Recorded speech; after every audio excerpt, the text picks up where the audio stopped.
Good morning. Good morning, Nick. Hey, good morning. How are you?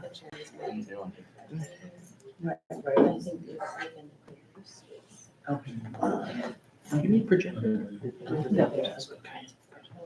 Well, good morning, everybody. We'll get the December 3rd, 2025 College Council meeting going. And we are live streaming under the New York State Open Meeting Law.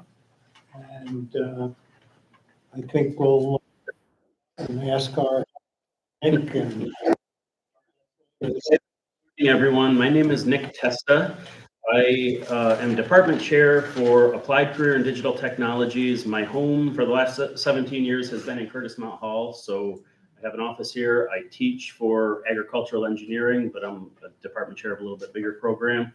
I'm thrilled that the council has asked to use Curtis Mott space. So this room in this building, we are very, very proud of. We hosted the chancellor visit here a couple of weeks ago for the announcement of the Ag Tech Center. But I just wanted to offer the thank you and say that if anyone wants to stick around after your meeting and do, a look through the building, I can be available for a little bit after your meeting to answer some questions and show you a little bit of what we do. Right, so welcome. Thank you. Thank you, Nick. Thank you very much. Okay, we have minutes of October 29th.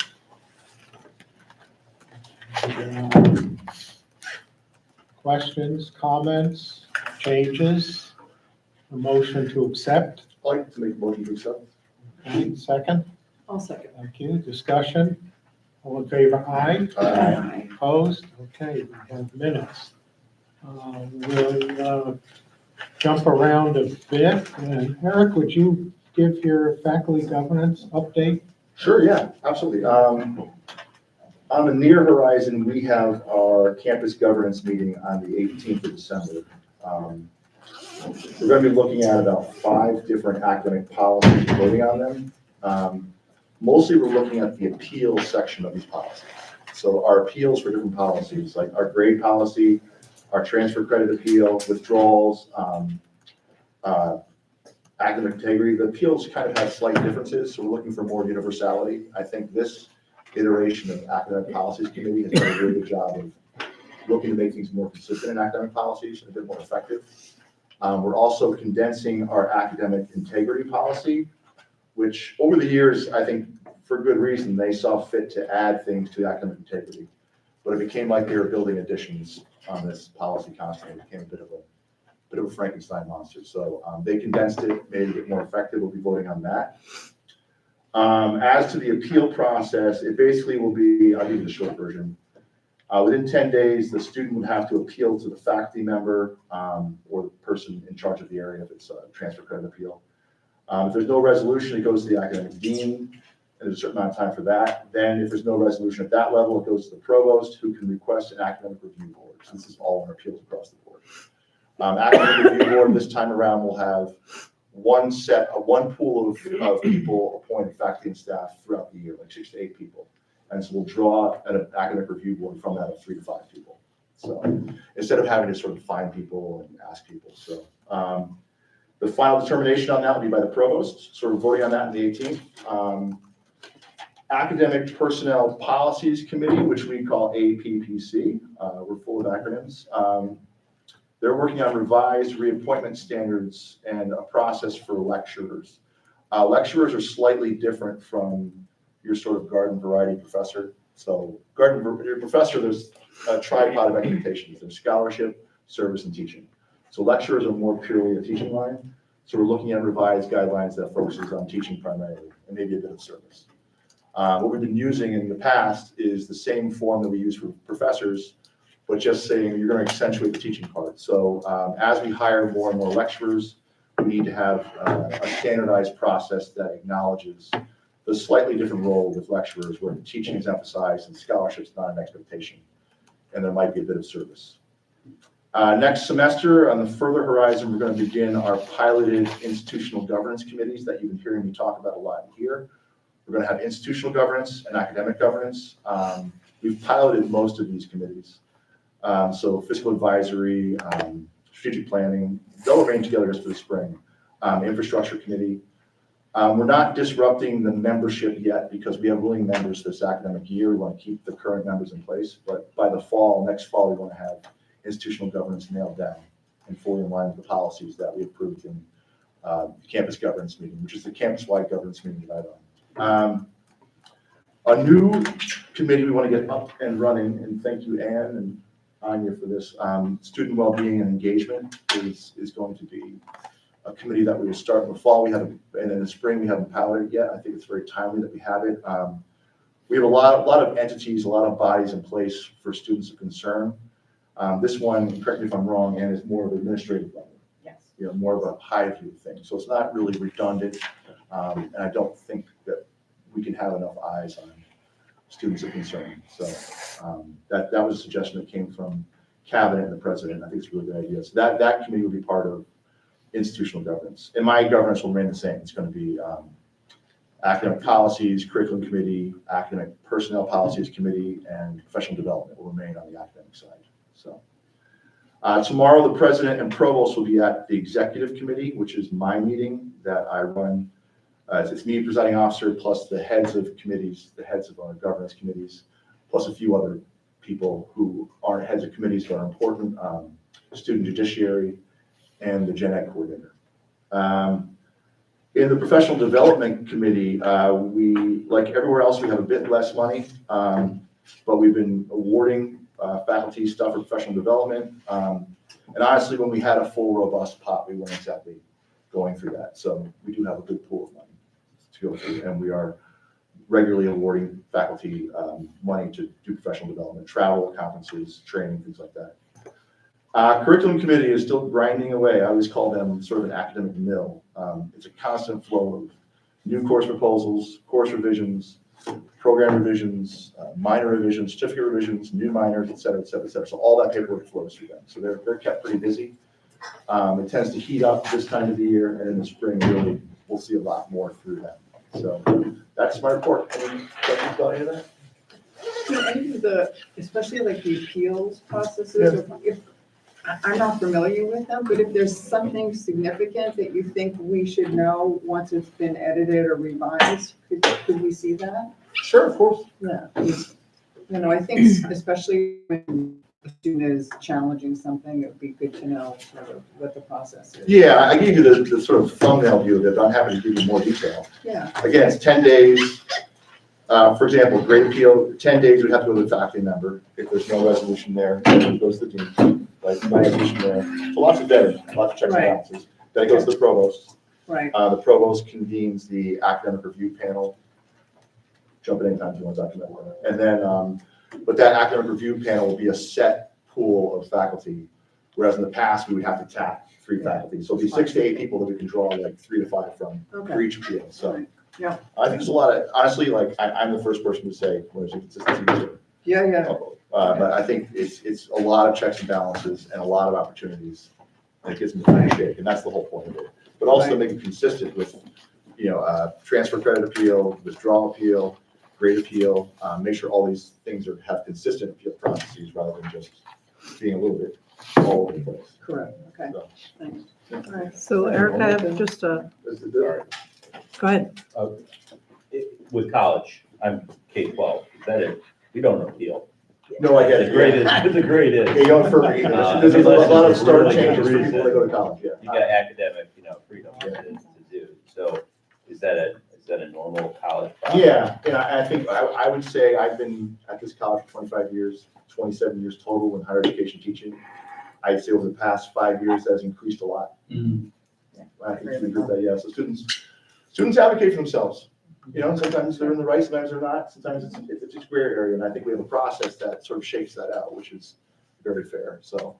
Yeah, and it's also, you want to retain the students, so you want to make sure that they understand, if it gets to the point where they lost an appeal or whatever, that they've been processed appropriately. Yeah, through all those Because- stages. Yeah, They've because had all that'll the get years out of the there change, and people say, well, it's an important. Yeah, you process. can't be draconian about these things, you gotta let them have their say through all the numbers, and if they get everyone's ear, if they don't have resolution at the faculty or dean level, then they have the ear of the chief academic officer on the campus, Right. who then doesn't make the decision, convenes an academic panel, so, Right. I think it's fair.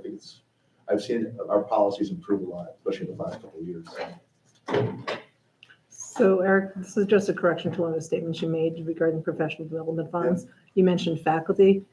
Professional development funds are for everyone on campus. not That's just true, I was using faculty. the small Okay. faculty, That's sorry. okay, That's why, and I thank you for pointing out to me, because I'm the one who changed the name from You faculty did, you governance did. to. which I appreciate that for doing that. Or it's not the faculty meetings, it's the campus governance meetings, that's a good correction. Thanks. Right, Eric, every time we do these cool innovation things, we forget the terms Exactly. we've coined. Exactly. And I will say that tomorrow, as I mentioned, tomorrow, the president and provost are coming to executive committee. That used to be the full cabinet would come, but I don't know if that's always useful. Full cabinet's always welcome to executive committee, but it seems like having the president is the best route, so. Did you talk about the assessment rubrics and all that cool stuff, next steps? Not yet. Okay. We haven't really, we're gonna, I think I mentioned this in the past meeting, we're gonna actually assess our governance bodies. And the president has been the primary driver in developing a rubric, which works well for us. We looked at it at administrative conference. So now we're putting that, speaking of checks and balances vetting, we're putting that rubric out to like chairs, directors, executive committee, to see if that rubric works for all of us. Make sure we're doing what we need to be doing in governance. And we haven't assessed this in the past. And then we will put it out to the broader campus community. So just a rubric to make sure that governance is doing what it's supposed to be doing. And it's very responsive to things and is doing things to effective processes, has all the information they need, and are sharing all the information they should be sharing with everybody. Good. Other questions, comments? Thank you. Sure, I got moved right up the chain there, didn't I? Yeah. Well, we'll go back up to the top. Emil, welcome. Good Just in time to give your report. Get you to class if you have class. Yep, still do. That's it. Good morning, everyone. Happy to find Good this morning. room so early on. But just my report. I'll give you it briefly, as I also have class after this. So the college campus is running smoothly. We're all coming back from Thanksgiving break, so everybody's just settling into the finals week. So minimal events, everyone's focused on their academics, and but other than that, just on the earlier news, yesterday was our last Senate meeting for students for SGA. Our final meeting, we actually brought in 2 new clubs officially, the Cybersecurity Club, which will be working with students all over the campus for all majors to teach about cybersecurity, anything that has to do with IT, and bring a better range for our cybersecurity major so that they could incorporate everything that they learned in that club to possibly bring new classes for a cybersecurity major in the future, while bolstering the amount of retention we have for that major, as students tend to find themselves wondering if they can learn more. The second club is the Jiu-Jitsu club. And so we have prior athletes that have nothing to do with their free time now that the season is over, actually transferring over all of their energy to the club. So keeping themselves busy, and people that want to learn self-defense, and people that just have a background in combat sports actually finding something to do right now on campus with the new club being found. So with the emergence of these new clubs, we're possibly seeing a lot of new interactions coming in, and those new clubs are leading to the possibility of even more clubs coming in just by showing them how easy it is to make happen. So other than that, yeah, it's just very peaceful campus. May I add something, because Daniel is a fantastic, extraordinary student leader along with his executive board. So when we did meet, and we'll do more with this, Daniel and the students are asking, how do scholarships work? What do we do? How does that, how do we do better by students? So we're doing a scholarship campaign, and that's also to include for the juniors and seniors, how we could better use research money and internship money as well as part of that, because scholarships are few and far between on many levels. And we explained to them how the state system really, that wasn't part of the DNA of state system. But because of their good advocacy, and this is when students speak and want to go to the next step and figure this out, we always do that. So we're calling it a scholarship campaign. And it's going to be one of his legacy points. So more to come on that, but I wanted to thank you for that. I think we have some really good ideas already. Awesome. Thank you, President. Yeah. I don't know if I could answer that. Yes, you can. Of course you There you can. I thought I would for you. I'd also like, go ahead. Oh, sorry. Final points, we're also just our new, our ongoing evil right now, we're revising the constitution, just making everything stronger regarding our senators. We're building up that expectations. Now that I know our SGA was a little offset maybe 3-4 years prior, but now that we're strong and everybody wants to be a part of it, just because we're making so much change right now, we're prioritizing what we see as senators and the executive members, just to uphold that standard of what we want to see on campus being changed. I wanted to mention, a couple of weeks ago, the college hosted an agricultural roundtable with Chancellor King. And it was a really high-level panel of 12 individuals across the SUNY system. And Danielle was one of just a handful of a few, maybe 2 students who were members of that panel. And one of the focuses of the conference was what can we in education and academia do to further the career of farming, of agriculture, and all of its many aspects. And you made a comment that I think was really good. You were asked, what more can we do? Do you remember what you said? Oh, I remember that. Could you share that with us? I basically said, right now, all of us at the table, being part of the agricultural department, we know what agriculture is to us. We know the very many aspects of it, how many career options you can get out of it. However, if you give the same question to a person in the city that has no idea what an agriculture is, they only think of one thing: farm, maybe ham and bacon, and that's it. So for our priority when it comes to this is to actually educate all the opportunities, all the career options that are within agriculture. It's not just farming; it's also the product management, all the processing that's happening. So that was my ideal answer. So, It's interesting, my 13-year-old granddaughter in 7th grade at Schoharie Schools has an agriculture module, a career evaluation related to ag. And she came up, she was pegged with, I'm going to get this wrong, crop analysis, soil analysis, which apparently we do have a program here on that. Have you considered SUNY Cobleskill? A couple of years, maybe. It was funny, Eric and I were sitting next to each other and telling them. One of the other kids was pegged as lunch leader. And I asked, do we have a program in Food lunch systems, leader? part of the food systems. Food systems, so we've got it all. But you don't think about things like that. You think about raising crops and ham and eggs and things like that. So that was a great point. I really think people don't know what agriculture, the breadth and depth of ag. So Yeah, we're going to talk a little bit more about yeah, that. we'll talk more. Good. Thank you. Get to class. yeah. Thank you for having me. Any questions? Good luck. Any questions? Wish him lots of health. Yeah. I'll take it all. Wash your hands. Yeah. Watch it.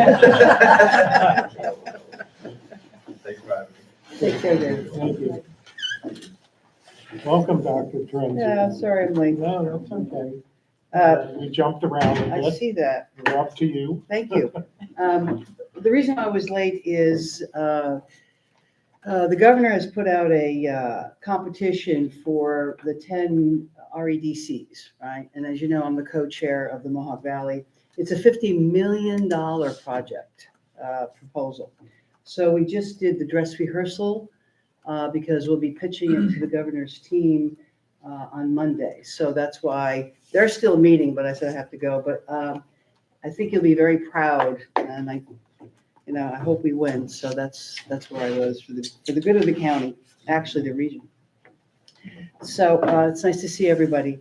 Anya's not here to do our enrollment update, but just to tell you that after we've looked at the enrollment numbers and that we didn't make the number we were hoping for, that was aspirational because we still are moving forward, but now a little slower than we thought. Anya has done some very, very creative and innovative restructuring for the recruitment and how we're going to start using our talented recruiters and counselors. So we're moving a lot of pieces around. We've also injected a good resource amount of money into the marketing. And I don't know if you've seen, there was, I think we showed you the commercial, but we're doing a lot more in those areas, and the numbers are already starting to show that we are where we were at the high of 2 years ago. That we still are a very, very long way away to convert all of that, but I think we're moving in the right direction. In terms of retention, the retention task force is busy, doing good work. I think maybe at the next council meeting, we can share their work with you, what they're looking at. We made the decision to put on that task force what we call the frontline boots on the ground folk, because they are responsible for a bunch of retention programs, and we're asking them to give us targets and to watch it. And if they're not making the targets, they can make the change immediately, rather than one of us who have to understand it, and then we gave them permission and authority and empowering them to make the changes to get to the numbers. So we'll see how that goes. We'd like to talk to you more about that in an executive session. And I'm asking Ann to stay back so we can talk to you about some other issues with personnel and students. Okay. Darcy, you want to talk a little bit about the SUNY Academic Momentum Plan?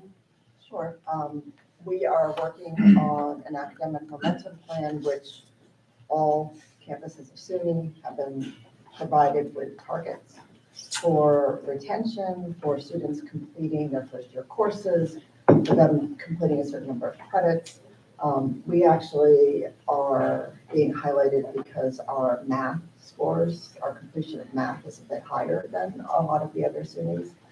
In many of the other areas like retention, graduation rate, et cetera, we need to get to do a little better there. So they have aspirational yet attainable is the terminology for each campus, college, and we are working towards that. We have a report that will be due in February to SUNY to show them the things we're doing. And with the retention task force, with what many of the other initiatives we're doing, it's not starting from scratch. It's basically taking what we're doing and putting it into what they're asking for.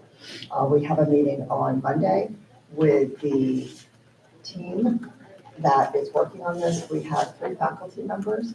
SUNY asked for at least 1 faculty. We made 3 members of the 7-member team faculty.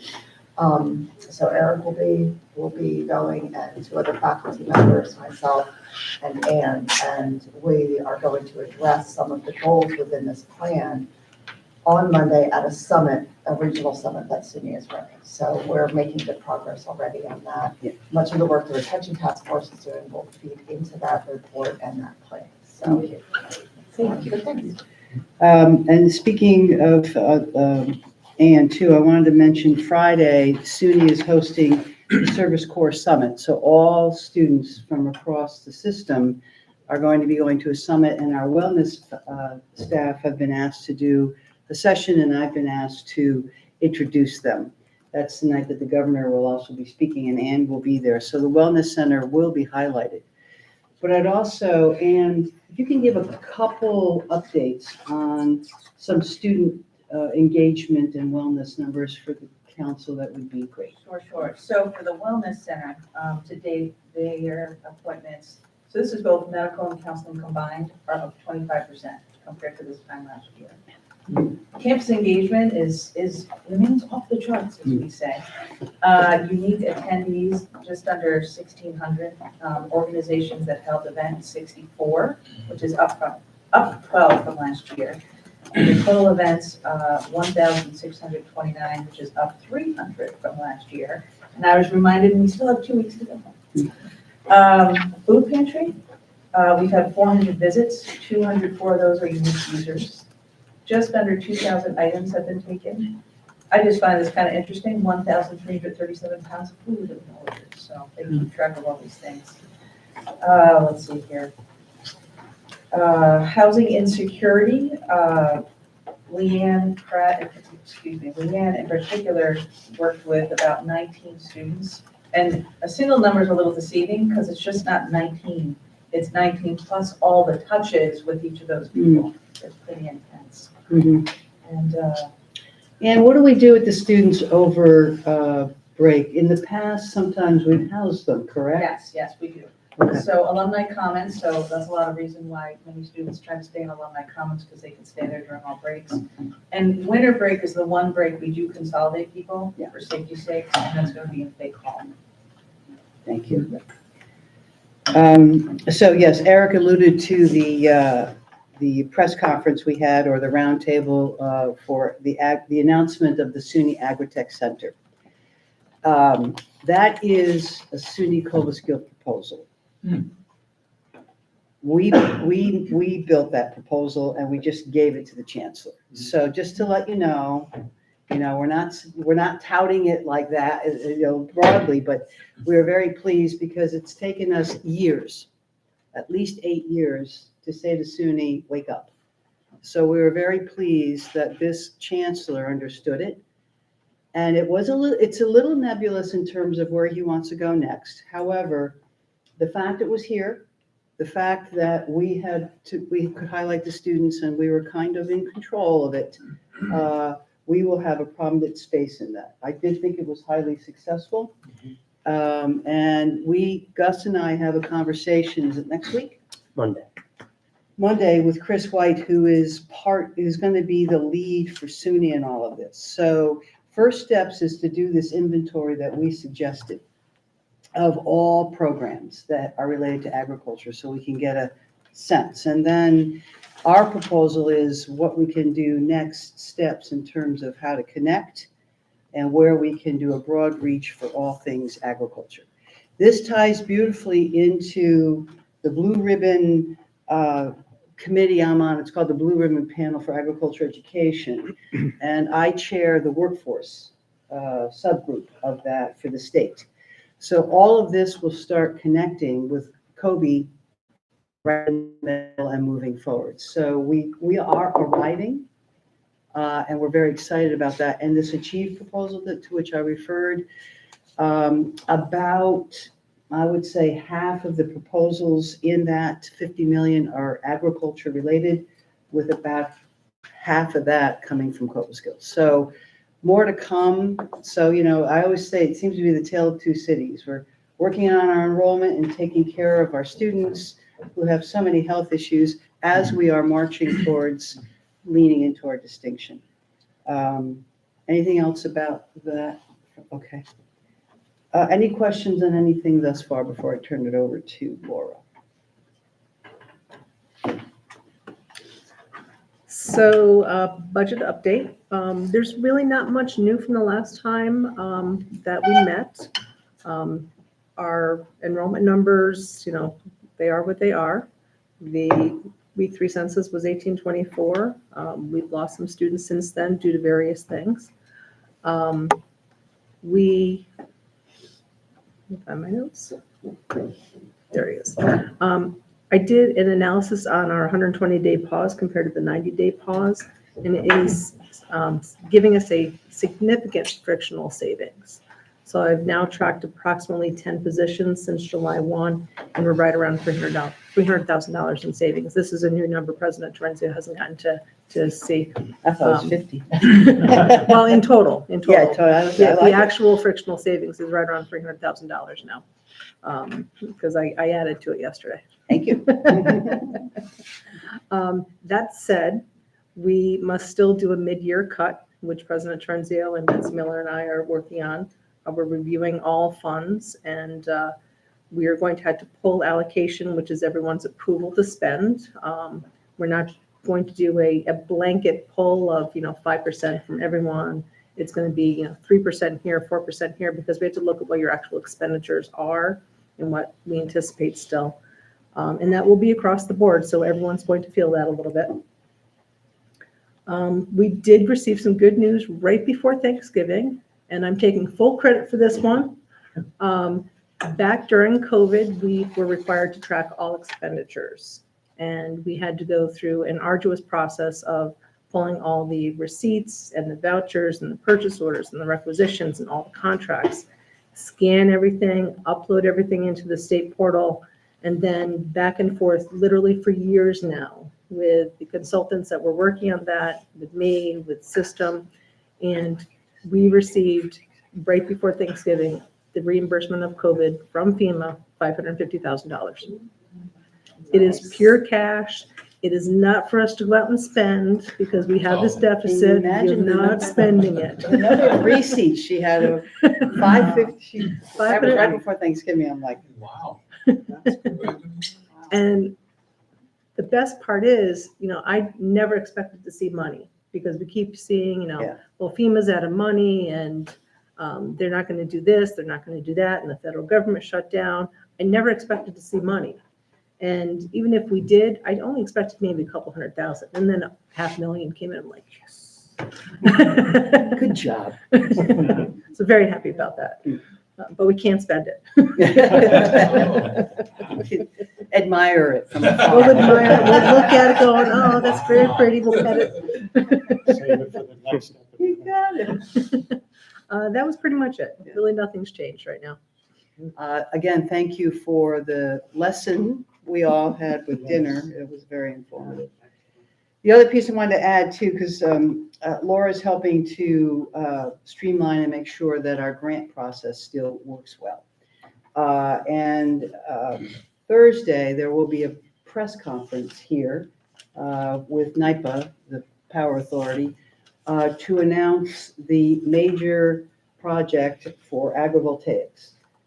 It is in total a $9 million project. We are the only partner in there for energy that has anything to do with agriculture and agrivoltaics. So we are going to be identifying faculty who will be doing research in grazing and crop production. What can happen under these panels? Somebody has to start doing this kind of research. Cornell is doing some of it. We're doing it a little differently. So when this comes out, we will have solar panels on campus. We're a state entity and we are an applied research institution. It is our responsibility in the field of agriculture to do this work. So when this comes out, you as advocates can just, that's the language, is it's a research project to see the power and the issues and the impact of agrivoltaics in the second largest industry in the state. We are a state entity, it's on state property, and it's at a research type institution.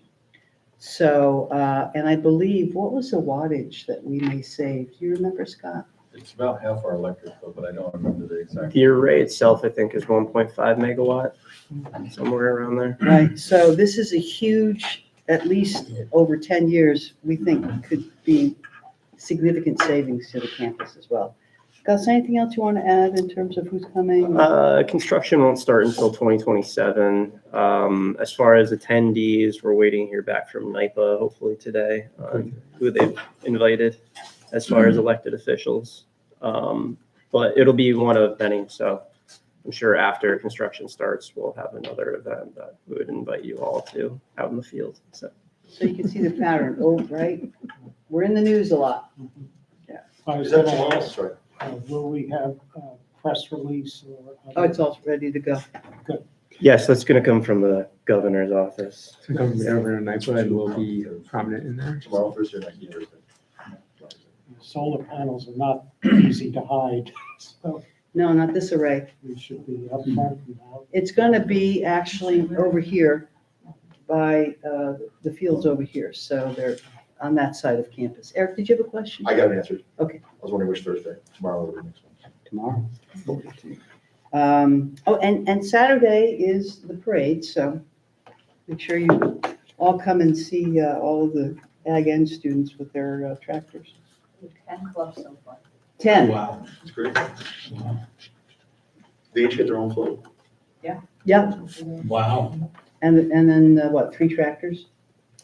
4 tractors? I would have, usually, yes. Yeah. That's too bad Nick does love.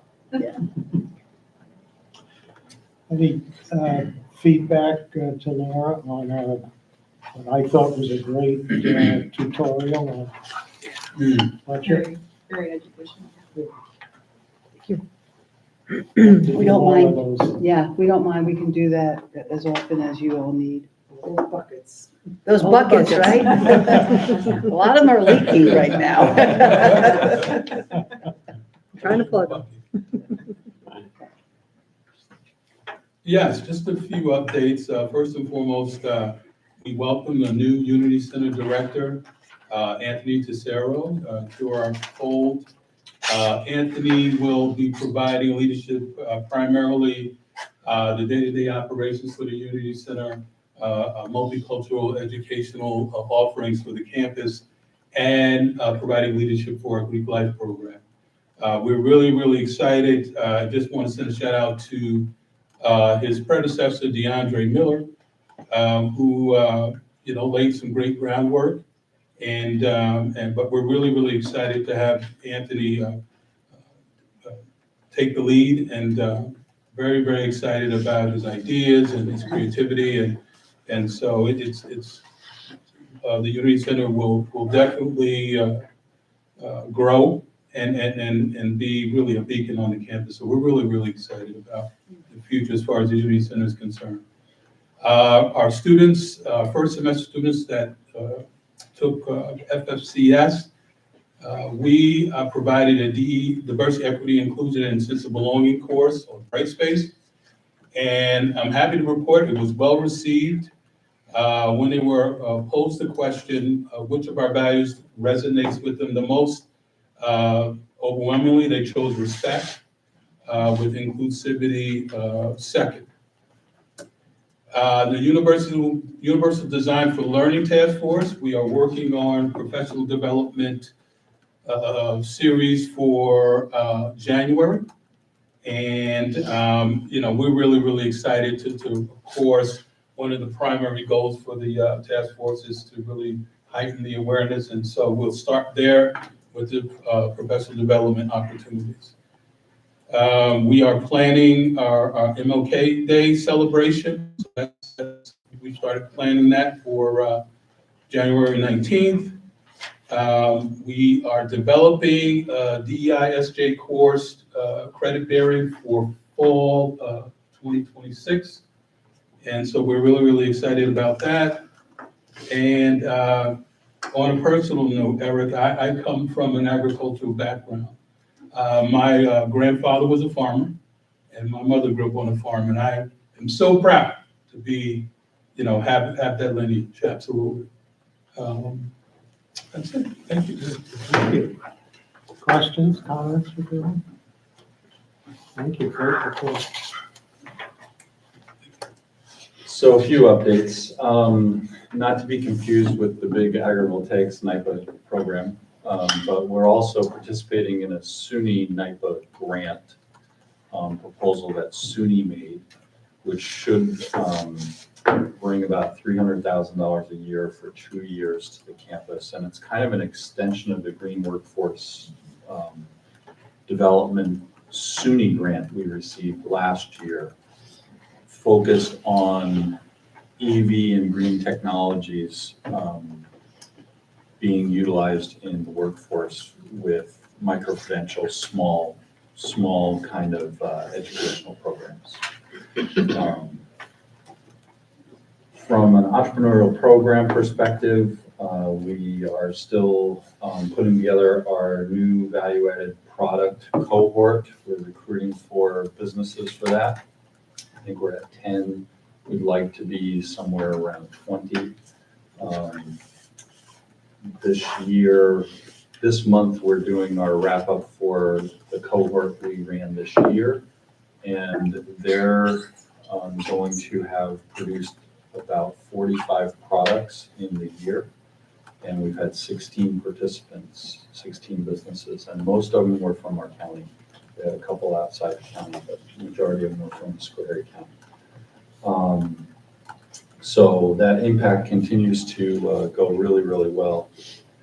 And tonight we have our formation of an LLC, small business workshop series. We hold one of those a month. So those are continuing to move forward. We usually get 20 or so people to those kinds of events from different businesses. The training center, they're actually holding the New York State DOT workshop here today. They're being held every other week this semester here on campus. So you might pop your head in down there later when they have a break maybe. Empowers, I just want to make sure that everybody understands that this is an ongoing 3-year program where we're subsidizing agribusiness training that's available to the public, and some of those are free. So our marketing campaign is continuing to evolve on that, but I just want the council members to know that when you talk to people, there's some real tangible benefits available to people out there by signing up for those. We have a few things we're doing for the final presentation of Achieve. We've got Jason, Gus, myself, Kevin, and ESG folks are putting together 3 ESG stories as a part of the final presentation. They need them today. I know. Okay, because they said that on the call, like, okay, I know. okay. We're working it. Last night at 9 o'clock, we had one come in, so we're working it. And that presentation will be 12/9. I don't think President Trenzio mentioned that, but it will be December 9th. With the government, the federal government back in session, OPPE is the grant award we received to help the USDA market their programs to farmers, beginning farmers, ranchers, disadvantaged farmers and ranchers is back online. So we're waiting for a GBA for that. That's $750,000 over 3 years, which will enable us to also market ourselves as we're doing that. So that's the positive win for us as a part of receiving those funds.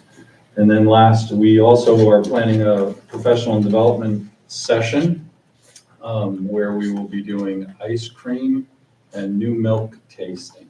Mhm. So we've been working feverishly to create some new products and to supply casks, which will require us to now pasteurize, or I'm sorry, homogenize, thank you. Homogenize our milks, because previously we did cream line, but CAS requires them in big 5-gallon bags, and you can't serve cream line that way. Basically, you just get water out of the bottom and cream on top.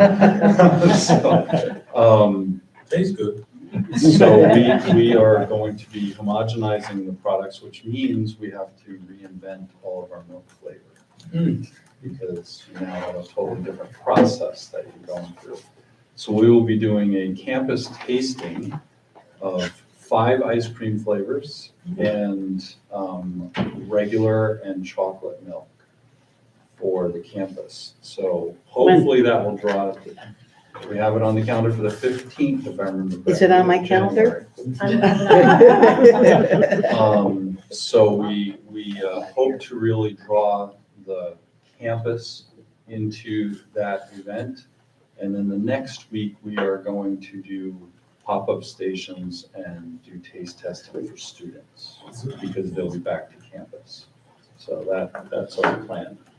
You could have done it in August. No. I couldn't. What'd you ask him? You couldn't do it in August? Yeah, right? I'll do ice cream cone in January. So there are a few people that have tasted some of our scientific processing of ice cream. We have one winning flavor so far that we've duplicated now multiple times. It's strawberries and cream. And it's definitely going to stay on the agenda of the 5 flavors.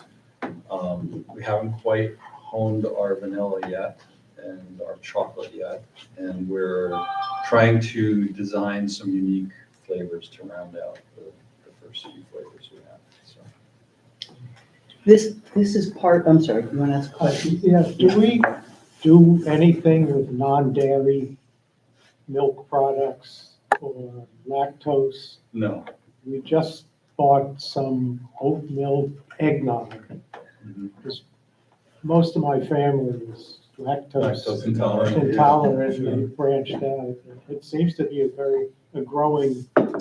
Don't say that in the dairy world. Well, You're agriculture, not just dairy. It is growing. There's different ways to approach the lactose intolerance.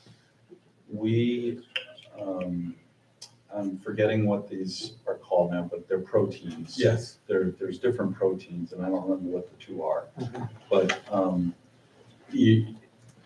what your cow yields depends on the cow you have. And so we don't have the ability to have separate proteins in our milk at this point. That's one way of approaching the lactose intolerance. The other way of approaching the lactose intolerance is, as you said, going to an oat or a coconut milk base kind of product. But we don't do any of that here at this point. I asked our students, because anytime an agriculture question comes up, I grab a student. And this is what they also said, is with cheeses. They said hard cheeses you can eat because Now, we the do way they're make- processed. We do make hard cheeses. So that's what they said. You can ask them again. We have, I think that depends on the person, how lactose intolerant they are. But we make a mild cheddar cheese. If anybody knows anything about cheddar, the aging process is months. Yeah. So mild is aged for 2 months, which means we made the cheese 2 months ago before we're testing it now. And they're in the cheesecake, right? Actually, that does not need to be done in the cheesecake, the Interesting. cheddar. And we make logs, we make cheese logs, and the DPC will be selling, pick your 3 for $20 of curds, logs, and something else for the holidays. So it's a great deal. You can pick one of each, and they have different flavors and different categories. I'll tell you, these logs have a jam in them. It is just incredible Log spread jam, with, with different flavors. Oh my different God. flavors. And I don't how know do if the we, how do we council, get these, or I don't know if the- does the design? council get, Kobe now? You should. Yeah. The ad is in Okay, and it's Kobe in now. there? Okay. The ad is in Kobe now. What is that, a newspaper or? SUNY Cobleskill Communication is called now. It's a, It's an online digital newsletter. You're not on it? You don't get it. It's I'll daily. have to add you to the list. Would you? The other thing I want to share on a bigger picture, and we'll, again, maybe do a presentation in the spring. What Scott's doing, everything with IRV, and you're hearing about use of farm. Darcy, and particularly, that's why we hired Sophie Anno, who's really looking at all things farm, is doing work with the faculty. And I had asked for a farm summit that now a year and a half ago with recommendations. How do we better utilize the farm as well as keeping it educational, but what kind of operations should we have? Because the farm is one area, as you can ask Laura, that has lost a lot of money. And it shouldn't be that way on one level. Yet on another level, because it is an education facility, how much do we allow it, right? That we have to support it. But under the leadership with Darcy and Sophie, with Scott, we are literally rethinking and restructuring so that the farm will start making money, but not sacrifice the educational experience. So, and when we say farm, we mean everything. So more to come on that. We can do a presentation on that sometime, Darcy, next semester. So just want to let you know that, so this is part of it, yeah. I think the other thing that the college council should understand is that this approach to dairies applying their own campus is really the first step of us trying to be farm to table as a campus for providing food to our students. And all of that came out of the farm center, those were the discussions. Questions for Scott? Comments? The only other thing that we're into now, under Scott's leadership, the partnership with Fordham, Fordham? is that moving forward at all? Not since we gave them our letter of support for the, I think it was an on-ramp grant by the state, as I recall, which, background on this is Fordham has a facility in New York, I forget what borough now. I think it's in the Bronx. Bronx, thank you. That is going to be a workforce development center. And they have 4 different approaches or curriculums, that's the right word to be using here, programs that they're offering here. And one of them is going to be an agricultural offering that they're trying to have a greenhouse on the roof and a hydroponic room inside the building, environmentally controlled. And they've asked us to be their consultant for the design, development, setup, and curriculum development for it.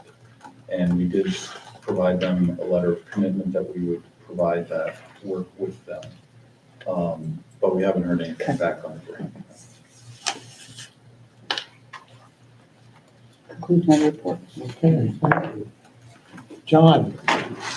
Well, good morning, everyone. Happy holidays. Hard to believe here we are again.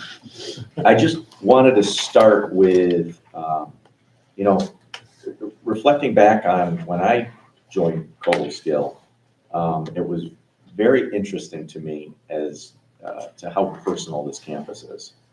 And my staff and I really talked about how do we start to really promote how unique and personal, almost bespoke, right, the campus is in both education, how we learn, hands-on, all those things. So I wanted to start today with just a little bit of show and tell because I'm so proud of my team. Specifically to start with, Kate Weaver working on the annual fund. And Kate has done just a fantastic job of taking that unique, very personal, again, bespoke approach and sent this letter out to I'm going to send this around, a little bit of show and tell, that don't typically see fall weather, right? They don't have that sweater weather, right? And this, which was included in each of these letters that went to almost 600 people across the country, including Hawaii, if you can imagine, because it's a part of Cobleskill. Now, this leaf is not, this is all done in lamination, but each of these were handpicked by our work study student who went around campus. They're real? So almost, these are real. 600 of these real leaves from across campus. And it couldn't just be any leaf. So if you know Kate Weaver, this is not just, you kind of go like this. It's a good thing you didn't put me on the task because you would have had your leaves in about 6 seconds. No, each one of these were, very specially handpicked because they had to be just right. Some are a little bit bigger, but they're absolutely gorgeous. And Jason will be very happy. Our brand even, this is the attention to detail with our logo. So I'm going to pass this around, but just an incredible idea that she had, and it's generating interest. Again, we've had people calling saying, thank you for sending a little bit of Cobleskill back to us. It's really, I think it's just indicative of the special nature of this college. Look, we're all getting these appeals every day. You're going to go home there, you're going to be 10 in your mailbox tonight. You all heard about Giving Tuesday yesterday and all of this. It's almost become a machine. Yeah. We don't want to be a machine. We really want to be something unique and different and really embrace our donors. The annual fund is really just the breeding ground for major gifts, principal gifts. It's a way to get people involved. Once these folks are involved, they want to give again. So hopefully the fruits of this labor will really be seen in 5, 10, 20 years, because it generates that affinity for the college. So just a really cool idea I wanted to share, and she's got so many of these.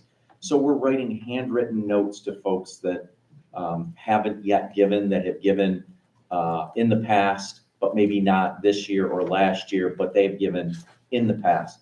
So again, these are handwritten notes by our alumni saying, hey, haven't heard from you in a while, really hope that, you'll come back and see Cobleskill. Again, not a in-your-face, give us a gift, but more get back involved. So just wanted to bring a little attention to the annual fund, because under Kate's direction, she's new to the position, this has really grown over the last 6 months, and it's going to continue to grow over the next several years. I always talk about the amount of money that we've raised so far. We're coming up on just 1.4 for the year, 1.4 million, which is a great place to be. I think even more impressively is we have over 4 million in the pipeline. These are real proposals that are going out. These are things that are in the works right now in order to generate that next level of support. Laura tells me it's got to be about 16 million, but that's a different story. I'll take more. But yeah, you'll take more, right? John, why don't you share with them what the annual yield was the first year you were here? So we had bopped around between 500 and 800,000 is what we were bringing in total at the college when, because I've gone back through all the 990s as I was doing my interview with, at the time it was Bonnie and Wendy and Scott, I think chaired my search, and it was very event-based fundraising, typical fundraising. And, there's nothing bad. It's a lot of work. It takes a lot of people to run these events and to raise this money. It's just, that's not where the future is. Future is major gifts, principal gifts. If I have Nick working on the golf tournament specifically for 4 months, that pulls him out of the field. And to net, which they're doing a very good job of, netting $115,000, $120,000 on the event. But one major gift at $250,000 in that time frame blows that away. And so you have to have a little bit of events, but you also have to really look towards what you're doing to bring in those larger contributions. And what did we bring in last year? 3.325 million. So reduced expenses in there as well. So we reduced expenses and increased revenue. So that's always the magic formula. And we'll be looking to do that again this year. Again, reducing expenses and raising even more money. So I think we got great things on the horizon. I can't be more pleased with my staff. Nico Zatsi, who is brand new, class of 20, I keep wanting to say 14. No, 24. Class of 2024. He's already brought in a $100,000 gift to the institution, and not even a pledge. Laura loves this. This is real cash. This was Apple stock that was transferred to us. So we've already got it in the bank. And that's due to our new hire, who just is a fantastic young man who loves Cobleskill. And it shows. That's what people really see, I think, in my team. Caitlin Ogden, who just started specifically for athletics, she's already out there in the field with our athletics director, Marie Kern-Headley. And I think we're going to have great things to share in the future under Caitlin's leadership in the development efforts for athletics. And, can't say more about Nick and what he's doing every single day out there in the field. Chamber events and engaging with people, those external partnerships. It's not always even just funds that we're bringing in, but it's the relationships of the college with these outside organizations that it raises our visibility, it raises our work with them, which ultimately helps our students, and often will generate funds for the institution as well. So all of these things kind of put together spell some great success, and I'm really excited. We had a great campaign for the SUNY Impact program this year, and we had, I believe it was 220,000 in applications for that program. Of course, they prorated it way back because they had a lot of applications this year, so we'll receive less than that. SUNY prorates that based on, they have a $10 million cap, but that will be a great sum of money coming into the institution. And they did just share that Albany will no longer be managing charitable gift annuities starting in July of 2026. Now, that doesn't mean they won't do the previous ones. So everything that's currently in place will still be managed. We're all good. But I'm actually working to establish a new provider of charitable gift annuities so that we don't have to do our own and partner with a banking institution and assume the risk and all those things. So just a little bit of hot off the presses news there. That just came through early this week. That's pretty much my report. I remember you and I talked when we were about to hire John, and you had just such high expectations. I did. I guess you're meeting them. I was going to say, I'm sorry. Next time. Good. Questions, comments? Great, thank you. Okay, my report, I attended about half an hour of the SUNY Title IX seminar back on November 13th. Andrew Stammel, easy for me to say, who's the SUNY Office of General Counsel, is the main presenter. The origin of Title IX goes back to 1972. This is no discrimination based on the basis of sex in education, financial assistance, and male versus female athletic activities. So I think it's raising its head again in general form in terms of who can play on what teams and how to make sure, well, I think there's discrimination creeping back in, but from a different avenue. It never left. It never left. And a couple of the key points for sex discrimination challenges. There are complaint procedures that were implemented through a final federal rule 2020, including requirements of a Title IX coordinator. And 2016, transgender protections were added, but they were rescinded in 2025. So it really is subject to who's in office. Correct. You know, what their philosophy is and what their campaign messages are. So it had to leave it for another meeting, but going back to the ACT conference, I think I reported in the opening discussion roundtable. I think Andrew may have even been in that. You know, we were asked as college council representatives, what would we like to see? And we really said education, you know, seminars, like we did with the budget. These are really good for us to understand. So SUNY did respond to those. This was the first one.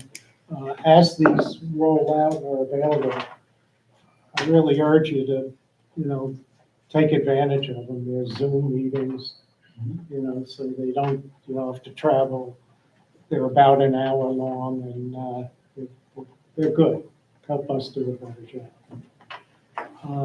The other thing is we have appointments to review for Applied Psychology Advisory Committee. Could you talk a bit about the advisory committees and what their purpose is? Darcy, do you want to talk about it?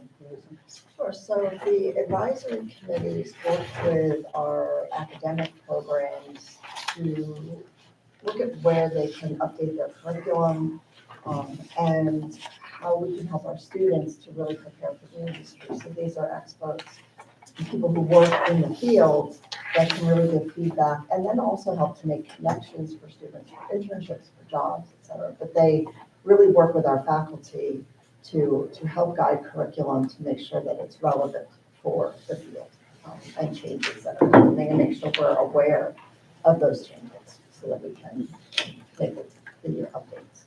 Eric, do you want to add anything to that in terms of utilization of these? No, I think it's making sure that we're in touch with industry professionals that we're doing the right thing and training our students so that they're ready for the industry. Make sure we're up to speed with that. Sometimes you can become a bit isolated in higher education to make sure you're connected to the professional fields.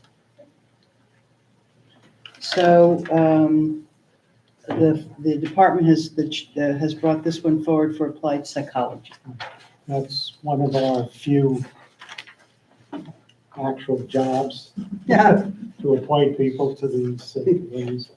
I don't know if any of you know these four folks: Hannah Snyder, Jennifer Golden, Samantha Perry, Deborah B. Anybody want to comment on them? I mean, the resumes look excellent and very applicable to this. I thought they were all excellent. So we'll entertain a motion to make these appointments. I make that motion. Okay, second? Second. Okay, thank you. Discussion? All in favor, aye, please. Aye. Opposed? Thank you. They are appointed. Are there other reports, comments from any of the council members? Anything you want to see in the future or other ways you want us to be involved? Or I would like to go into executive session, and also I'd like to, it looks like we're going to end early. If you haven't had a tour of this building, we'd love to show you the building. Well, I wanted to mention on these advisory committees, we have always, as college council members, we've always been invited to sit in, not be members of them, but sit in and just listen to the discussion. So, How many are there? how many are there? How many are So there? we're trying to get them going again. A lot of them fell off during COVID, so we're reestablishing them. But in terms of overall academic programs, there are multiple majors that kind of fit into one. Well, culinary Yeah, is Ag Eng. Ag Eng also has the John Deere advisory. They have a separate. And Ag Biz, right? Is theirs still up and running, Eric? Yeah. And, going for a bit. So I think we're trying to get those going again. right, early childhood this is good. And did graphic design have one, Eric? At They one time? posed one a few years back. Right. But I'll have to check into that, because I'm the chair in that area. so. Right, so the ones that have quite an applied focus, Martin, but to Darcy's point, we're trying to now bring them back and utilize them, because they're very helpful, but I would say Ag Eng is probably one of the most active right now because of the John Deere program, but Ag Biz has been too. Yeah. And culinary. Could we get a initial list for the Sure. next council meeting? Knowing that it'll be further developed. It's not the only point of contact with the professional sphere. We also have program review, That's right. where we bring in not just academics, but also professionals in the field to review our programs, make sure that we're ahead of the game, caught up with any advancements in the field. So there's a lot of contact in different areas with the professional field. In the packet is college council calendar.